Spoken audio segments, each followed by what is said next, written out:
Hello guys! I-share ko kung paano magluto ng chicken tortilla soup at ang mga ingredients ay lalagay ko sa description box. Sa isang kaldero ay magpakulo ng boneless chicken breast ng 35 to 45 minutes sa malakas na apoy. Habang pinapakuluan ng manok ay pwede nang lutuin ang corn tortilla. I-fry ang corn tortilla hanggang maging golden brown. And after frying ay tanggalin sa apoy at iset aside ito.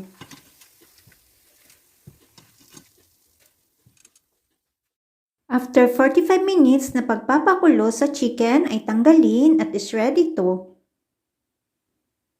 Iset aside ang tubig na pinaglagaan ng chicken. Sa ibang kaldero ay magbuhos ng konting mantika at painitin ito. Pwede din po kayong gumamit ng butter. Pag mainit na ang mantika ay ilagay ang minced garlic at igisa hanggang maging light brown. Isunod na ilagay ang sibuyas at igisa hanggang lumambot. Pag malambot na ang sibuyas ay ilagay ang isang lata o 10 ounce na Rotel tomatoes at maglagay ng 1 tablespoon tomato paste. Igisa ng 2 hanggang 3 minuto. Ilagay ang shredded chicken at igisa ng 3 hanggang 4 na minuto. Pagkaraan ng 4 na minuto ay ilagay ang isang lata ng black beans, isang lata ng corn kernel, 1/4 to 1/2 teaspoon ground cumin, at 1 pack ng taco seasoning.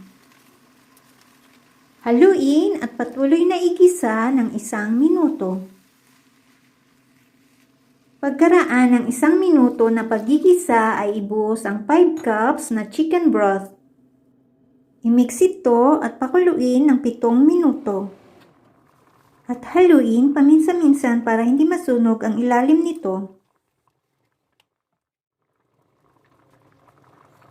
Pagkaraan ng 7 minuto ay ilagay ang cream cheese at haluin ito.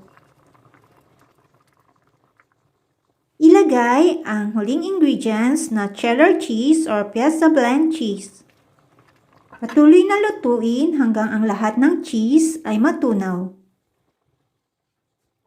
Pagkatapos lutuin ay tanggalin sa apoy at iserve kasama ng fried corn tortilla. Come! Let us praise the Lord. Let us sing for joy to God, who protect us. Psalms 95:1. Thanks for watching.